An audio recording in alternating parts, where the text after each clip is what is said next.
بیا بریم بابا ولش کن. اونا بشین بزنید بیرون چی بده خبری بهش بگی بریم بهشون یاد بده. این رفیق من یک صحبتی داره با ایتان. نه یک سری تومش میگم یک صحبت داره. برام ما با هم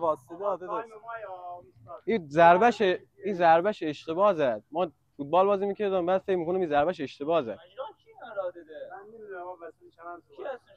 ما داشت به جا بنده خدا نظافتچی قبلی اومده کریستیانو رونالدو لیونل مسی کی اینجا دیگه استادی اسکولار کی یاد دیده اینجا اسکول شما این بلد نیستین یک ضربه یاد ندیدم بزنه بیا بریم بابا ولش کن اونا بشین بزنید تفلکره خوبی بابا به چی به چرم بزنی حالا مگه چی گفت تو این چی آقا واقعیت میخوای یادت بدم بزن یاد بگیرم محمد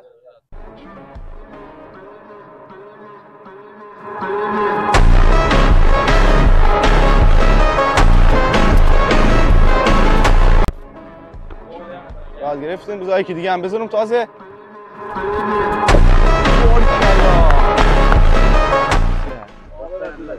بی‌احترامی کردیم. قربونت داداش شما ببخشید آقا ما بی‌ادبی کردم حق داشتید.